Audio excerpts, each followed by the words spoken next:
Días honestos de días declaran palabra de Dios. Y días también de Moisés, tu siervo, justicia reinando otra vez.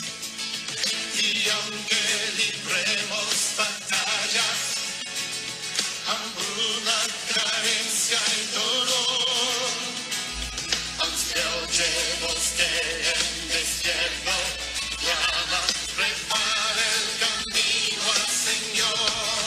Allí, Yeshua viene ya, brillando como el sol, en el cielo nos verás, declara hoy el año del Señor, desde Sion llegó la salvación.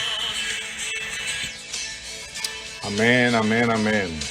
Excelente día para recordarnos de esta palabra que canta nuestro hermano sobre la justicia de Dios.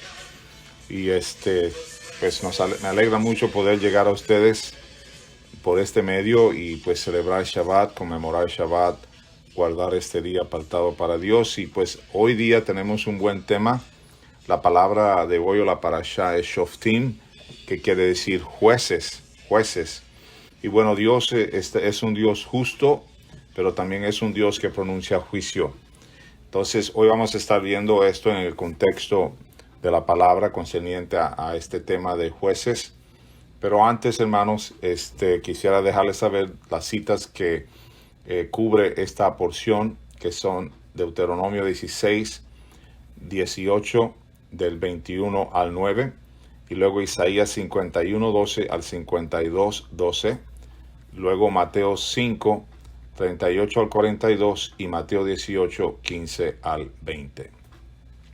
Vamos a orar. Padre, te damos gracias por la oportunidad que tú nos das de hablar de tu palabra una vez más. Que esta palabra llegue a los corazones de todos los oyentes en este día. Que pueda ser de una manera que redarguya los corazones para cada día acercarse más a ti, cada día ser obedientes a tu instrucción, para someternos cada vez más a la voluntad tuya, Señor. Pido, Señor, que a través de este medio que estamos llevando a cabo tu palabra, tú nos ayudes a comunicar tu verdad, a comunicar tu corazón, Señor, a comunicar lo que hay en el deseo tuyo para tu pueblo, Señor. Especialmente en estos días en que vivimos, donde hay, Señor, tanta confusión y tanta perversión y a la vez tanta distracción. Hoy te pido, Señor, que tú me ayudes a comunicar esta verdad y que tu pueblo, Señor, pueda ser edificado, fortalecido en la fe y animado para seguir adelante en medio de lo que venga. Porque tú eres fiel y justo y esa es nuestra base. Tú eres fiel y justo a tus promesas y tú cumplirás lo que dijiste. Ayúdanos, Señor, en este día a cumplir nuestra parte de obediencia a ti. En el nombre de Yeshua. Amén. Amén. Pues abran sus Biblias, hermanos, en el libro de Devarim o Deuteronomio 16, 18. Vamos a estar viendo ahí la instrucción de la palabra o la lectura, empezando desde el verso 18 hasta el verso 22 de esta porción. Dice así: jueces y oficiales pondrás en todas tus ciudades, que Yahweh tu Dios te dará en tus tribus, los cuales juzgarán al pueblo con justo juicio.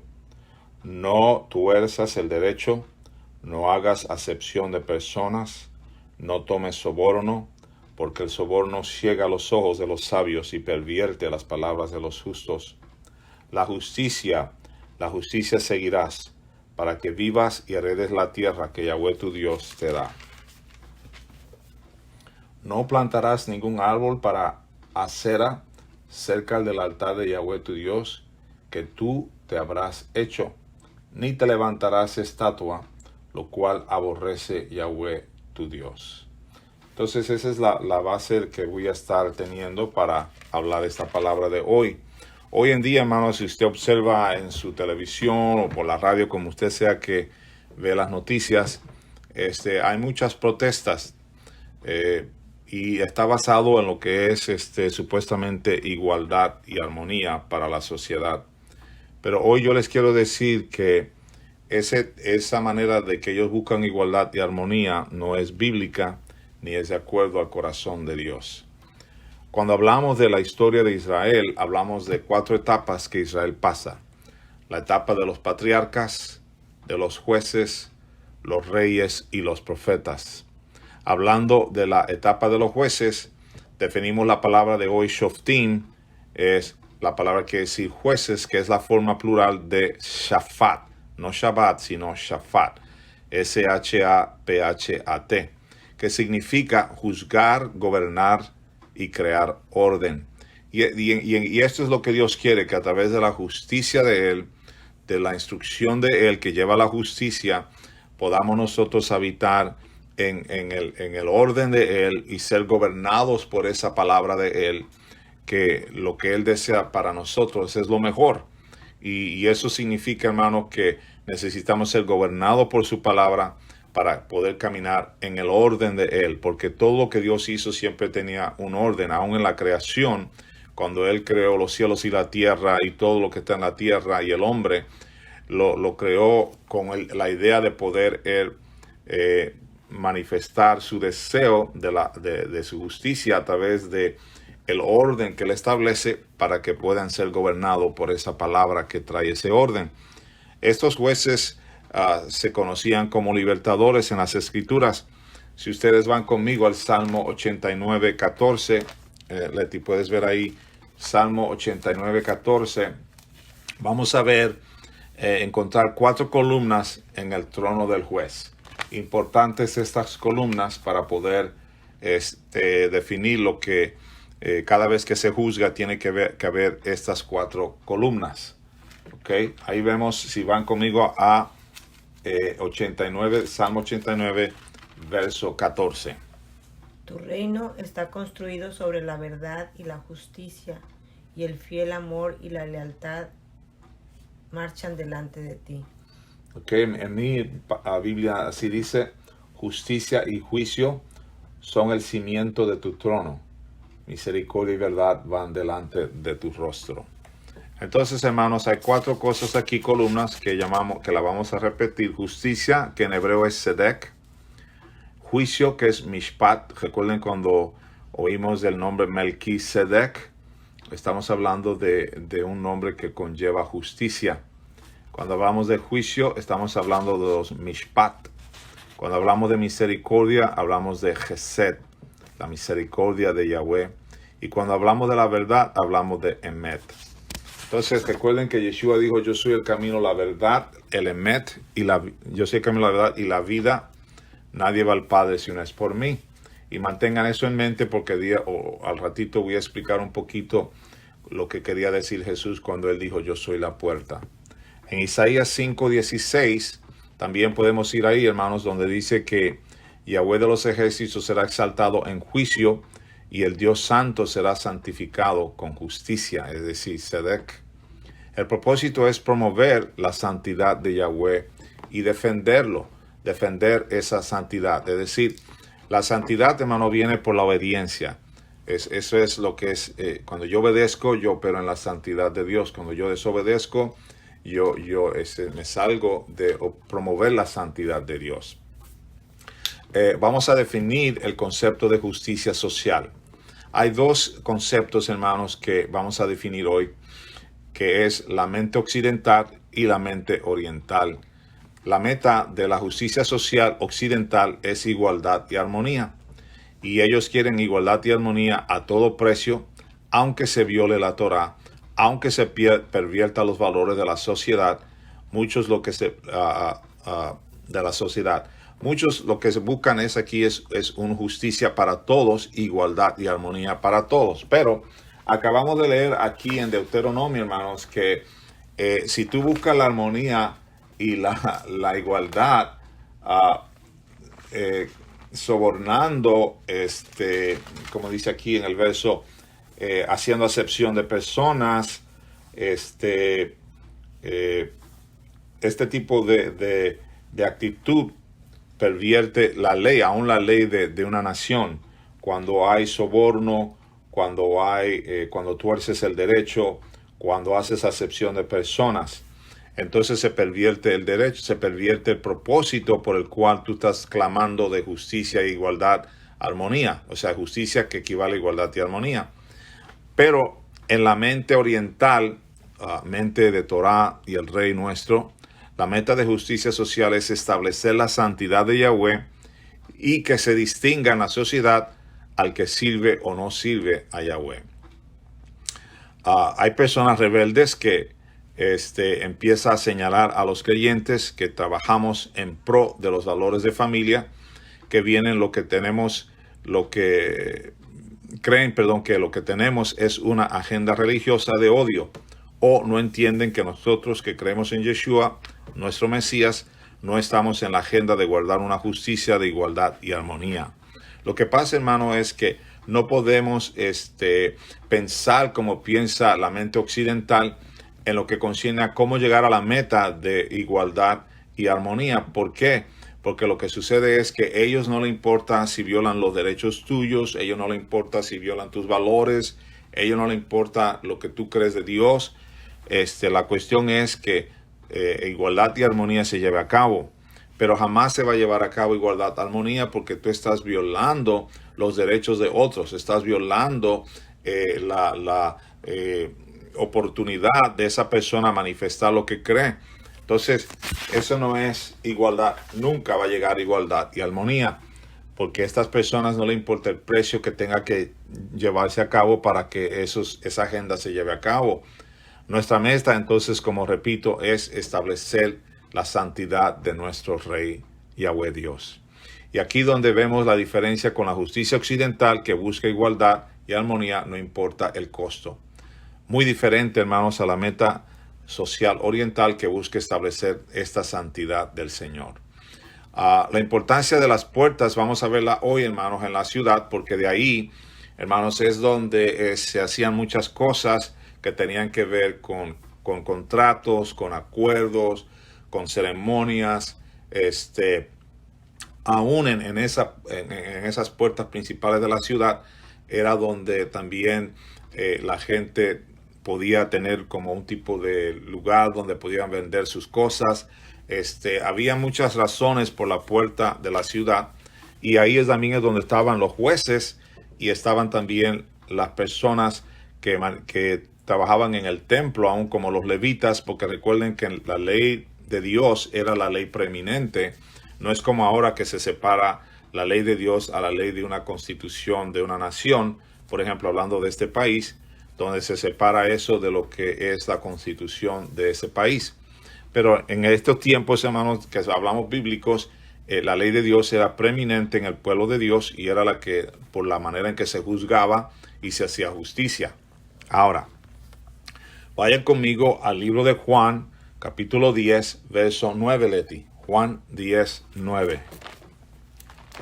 Juan 10, 9. Aquí Yeshua está hablando de que Él es la puerta. Vamos a entender un poquito más adentro lo que Él está tratando de decir, entendiendo la definición que les estoy dando de la importancia de la puerta, ¿verdad? Léelo, por favor, Leti. Yo soy la puerta, el que por mí entrare será salvo, y entrará y saldrá y hallará pastos. Entonces Yeshua dijo, yo soy la puerta, y no podías entrar, no tenías acceso a entrar más allá de Él para ser salvo, ¿verdad? Será salvo y entrará y saldrá y hallará pastos. Es decir, nos habla del juicio a los religiosos. Mateo 23:13, cuando hablaba de esto, Yeshua hablaba de los fariseos.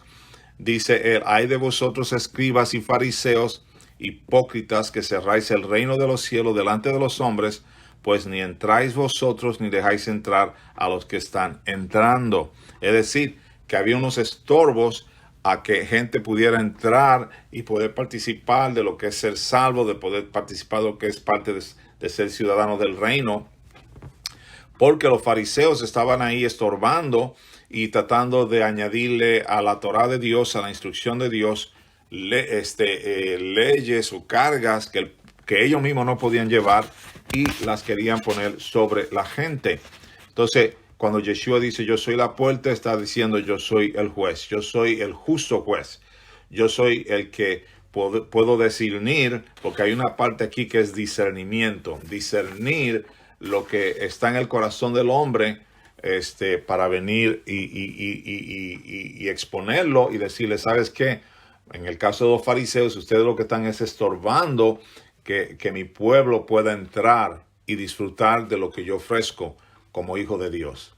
Entonces, las puertas de la ciudad, vamos a verlas un poquito más en profundo. ¿Cuál es su función en este tiempo en Mesopotamia y en Israel? Porque casi todas las ciudades tenían una puerta principal donde entrabas a esa ciudad.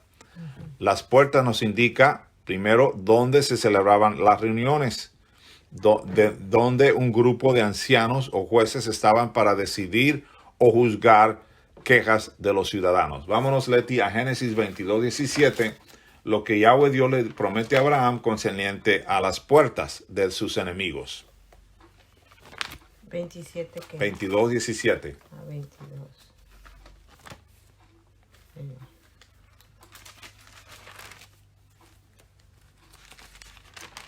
22:17 dice así: de cierto te bendeciré y multiplicaré tu descendencia como las estrellas del cielo y como las arenas que está a la orilla del mar, y tu descendencia poseerá las puertas de sus enemigos. Entonces, lo que le está diciendo el Señor a Abraham es que su descendencia iba a poder conquistar a estos enemigos.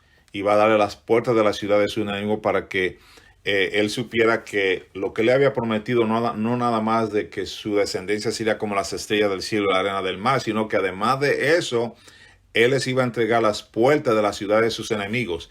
Iban a poder conquistar esas ciudades, porque aunque no eran de ellos, Dios se las iba a entregar. Eso es una promesa que Dios le dijo a Abraham. Ahora, veamos para qué se usaban la entrada a estas puertas principales de la ciudad. Era algunas veces usado como espacio sagrado, cultos ceremoniales, sacrificios. Era un lugar para instalar monumentos de realeza. Era un lugar público de desfile militar y rituales. Estamos hablando de, cuando leímos aquí ahorita en Deuteronomio, hablando de que Yahweh Dios le dice al pueblo, no pondrás estatua, pero estamos hablando de ciudades que no eran, que eran paganas, y levantaban monumentos de sus reyes, o algo que tenía que ver con el gobernante, que se asemejaba al gobernante, le daba una figura del gobernante.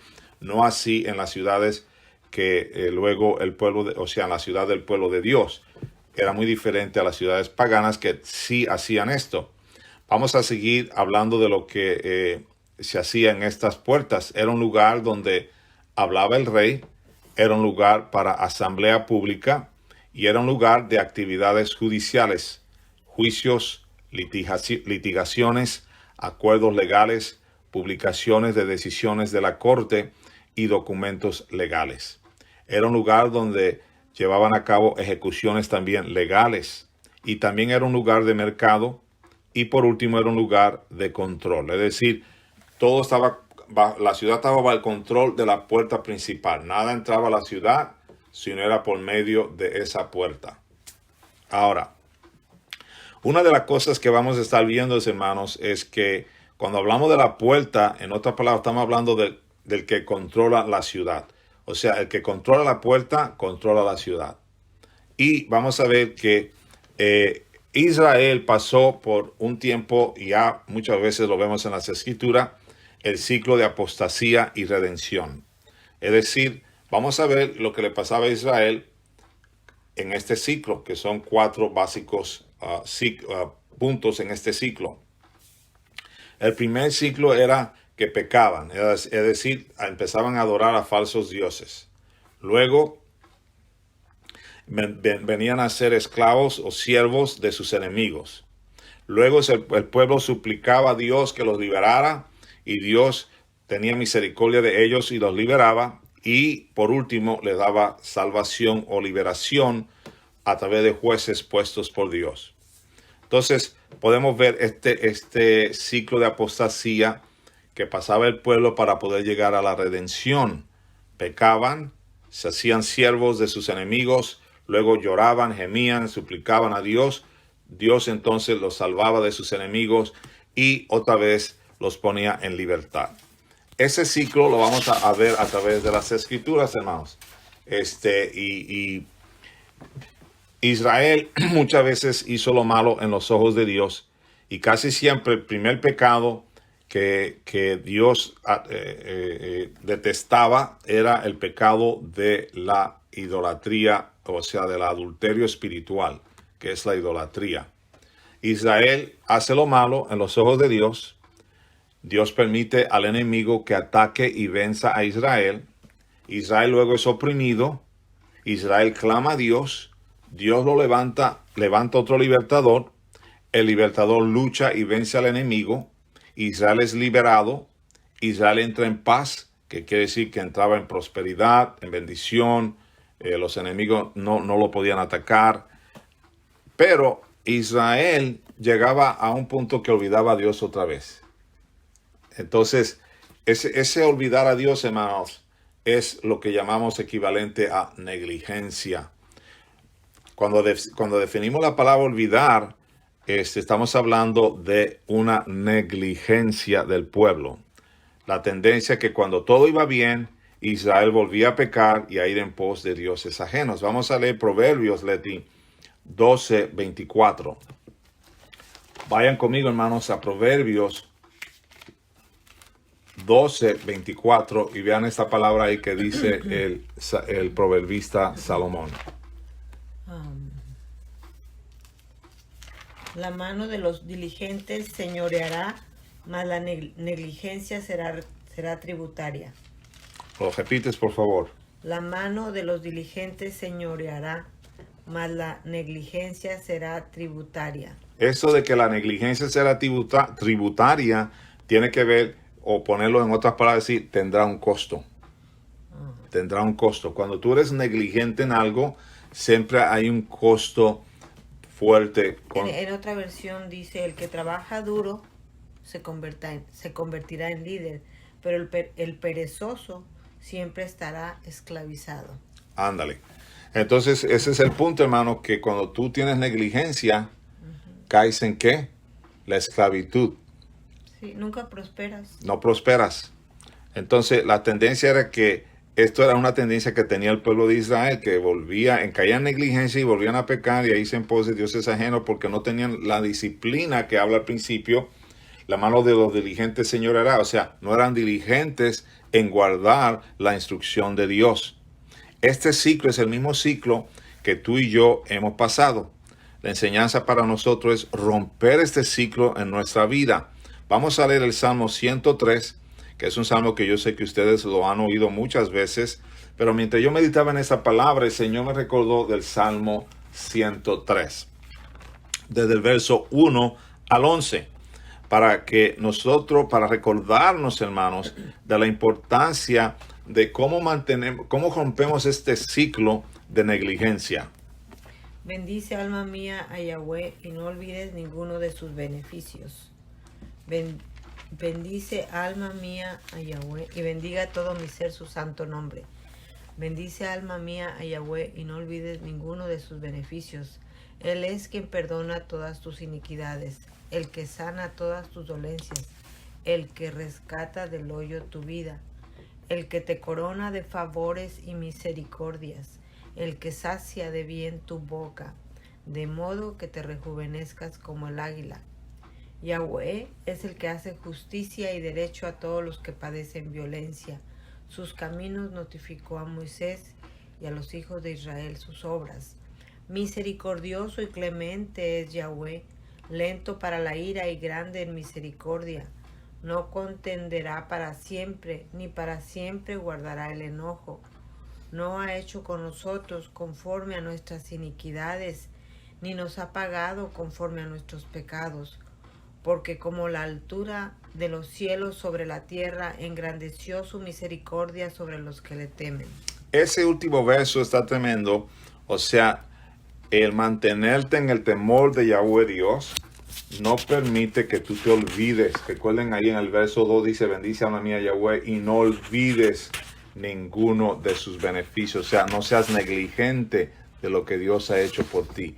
No seas negligente de lo que tú has recibido de Dios. No se te olvide lo que Dios hizo por ti. No se te olvide que Él perdonó tus iniquidades. No se te olvide que Él es el que sana tus dolencias. No se te olvide que Él rescató del hoyo tu vida. No se te olvide que Él es el que te corona de favores y misericordia. No se te olvide que Él sacia de bien tu boca y te rejuvenece como el águila.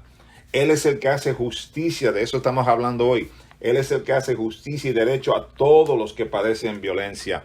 Entonces, ¿cómo yo me guardo pensando en esto y recordando esto? Es mantenerme en el temor a Dios.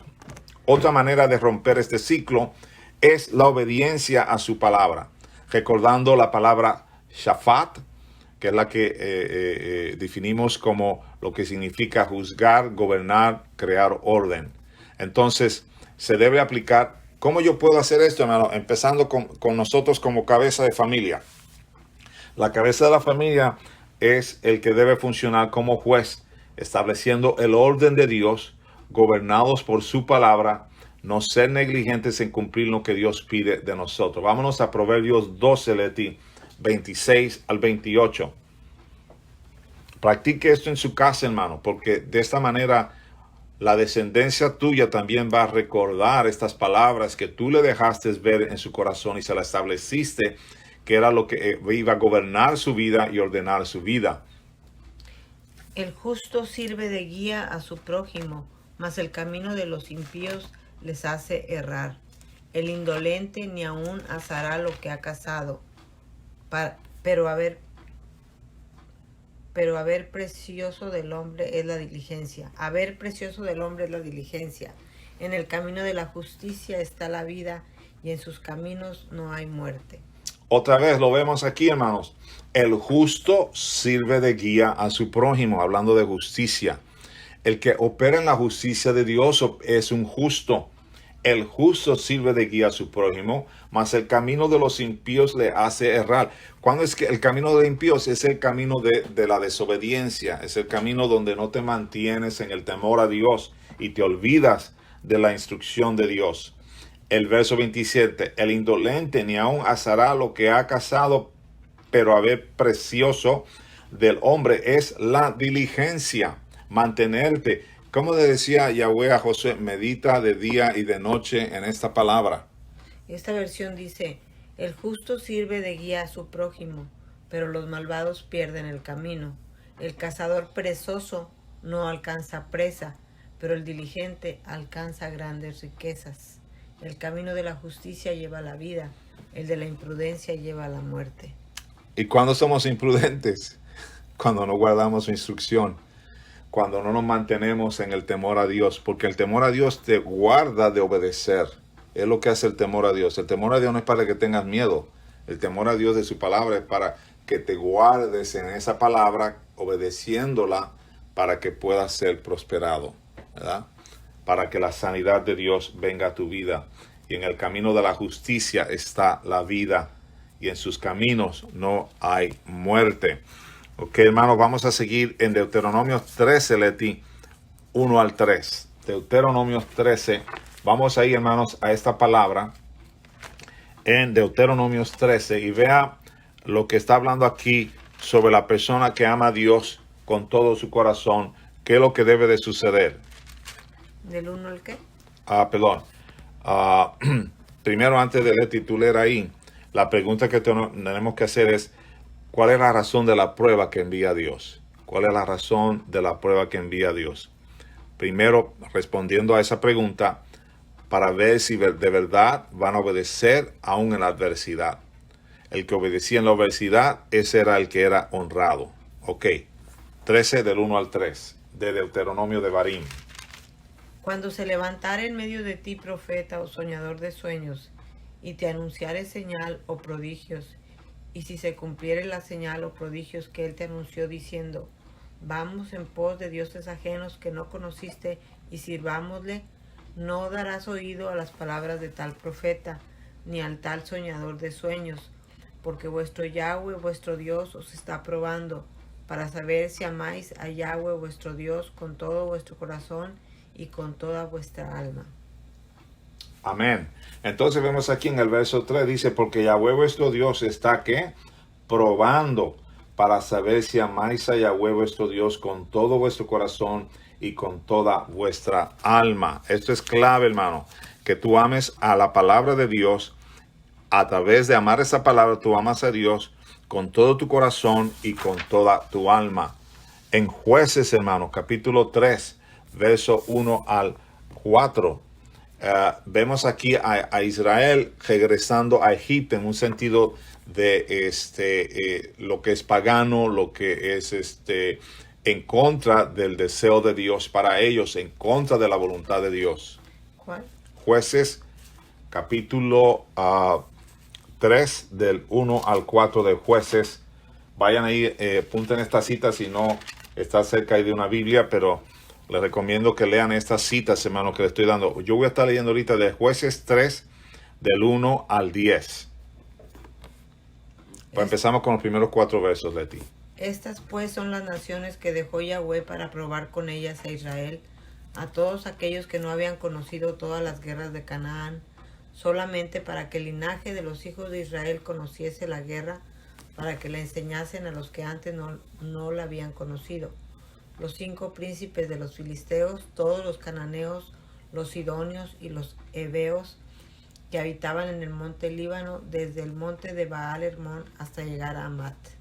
Y fueron para probar con ellos a Israel, para saber si obedecerían a los mandamientos de Yahweh que él había dado a sus padres por mano de Moisés. Entonces vemos aquí en el verso 4 donde dice, y fueron para probar con ellos a Israel, para saber si obedecerían a los mandamientos de Yahweh que él había dado a sus padres por mano de Moisés. Otra vez vemos que esta es una manera que Dios te prueba para ver si obedeces los mandamientos de él. Sigamos en el verso 5 al 6.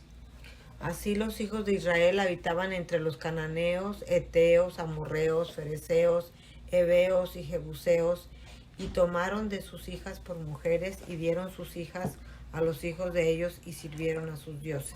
Entonces nos habla del regreso de Israel a la idolatría, a la corrupción, afectando a sus hijos e hijas por permitir que se casaran con estas familias idólatras. Otra vez vemos el ciclo de la apostasía. Versos 7. Hicieron pues los hijos de Israel lo malo ante los ojos de Yahweh y olvidaron a Yahweh su Dios y sirvieron a los Baales y a las imágenes de acera. Y la ira de Yahweh se encendió contra Israel y los vendió en manos de Cusán Risataim. Verso 7. Ya. Ok. Entonces, hicieron lo malo ante los ojos de Yahweh y olvidaron a Yahweh tu Dios. Está esa palabra otra vez, olvidaron, que quiere decir que adrede desobedecieron, fueron negligentes a Dios y sirvieron a los Baales, a las imágenes de acera. Verso 8. Y la ira de Yahweh se encendió contra Israel y los vendió en manos de Cusán Risataim, rey de Mesopotamia, y sirvieron los hijos de Israel a Cusán Risataim 8 años. ¿Qué pasó aquí en el ciclo que estaban hablando de la apostasía y redención? Los vendió en manos de Cusán. Cayeron en siervos, en esclavos. En esclavo, ahí está la parte esa que cayeron en esclavitud por hacer lo malo, por desobedecer. Y la última etapa es en el verso 9 y 10, Leti. Entonces clamaron los hijos de Israel a Yahweh, y Yahweh levantó un libertador a los hijos de Israel y los libró. Esto es a Otoniel, hijo de Cenaz, hermano menor de Caleb. Y el espíritu de Yahweh vino sobre él y juzgó a Israel y salió a batalla. Y Yahweh entregó en su mano a Cusán Risataim, rey de Asiria, y prevaleció su mano contra Cusán Risataim, y reposó la tierra 40 años. Y hasta el 10, ¿verdad? Y murió Otoniel, hijo de Cenaz. Ok, entonces fíjense bien. En el verso 8 dice que sirvieron los hijos de Israel a Cusán Risataim 8 años, esclavitud. El verso 9, entonces, ¿qué hicieron? Suplicaron, clamaron a Dios, ¿verdad? Y los hijos de Israel clamaron a Dios y Dios levantó un libertador que fue Otoniel, hijo de Cenaz, hermano menor de Caleb. Dios levanta a este hombre para liberarlos de la esclavitud o de la servidumbre que tenían a los sirios. Ahora, verso 10, y el espíritu de Yahweh vino sobre él, sobre Otoniel. ¿Y qué hizo él? Aquí está la palabra shafat. Juzgó a Israel y Yahweh entregó en su mano a Cusán Risataim, rey de Asiria. Entonces ahí vemos el ciclo, hermano. El arrepentimiento entonces es la clave para que Dios te restaure. Porque el deseo de Dios es restaurarte. Exactamente. Y Dios quiere que tú oigas el mensaje del profeta de Dios, oigas el mensaje del juez que Dios levanta. Como le digo, Dios tuvo los patriarcas, los reyes, los jueces, los profetas que constantemente le estaban avisando a Israel: hey, no sean negligentes, no se olviden de la instrucción de Dios, regresen a Dios. En Jeremías 16:10 dice: y acontecerá que el pecado es el nuestro y que hemos cometido contra Yahweh nuestro Dios. Dice el verso 11: y me dejaron a mí y no guardaron mi ley. Recuerden que la transgresión de la ley es pecado. Violaron, dice, y me dejaron a mí y no guardaron mi ley. Llegamos a la conclusión entonces, hermano, que la justicia social de Dios está basada en la Torah. Cuanto más nosotros obedecemos su instrucción, más armonía vamos a tener como sociedad y pueblo de Dios. Y como Dios no hace acepción de personas, vamos a ver su justicia a operar a favor de nosotros. Pero tenemos que apartarnos de lo que es pagano, toda fiesta pagana cultural. No podemos participar de ellas. Necesitamos obedecer a Dios, no olvidarnos de la imagen que tenemos de Dios en nosotros a través de su palabra y cumplir con esa palabra, porque entonces veremos la justicia de Dios.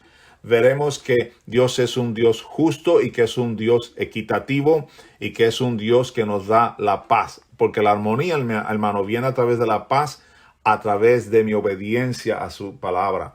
Que esta palabra sirva, hermanos, para ayudarles a caminar en esta verdad de Él, de no caer en el mismo ciclo de Israel, sino mantenernos en el temor a Dios, que nos mantiene en obediencia a su palabra y nos ayuda a caminar en la justicia de Él.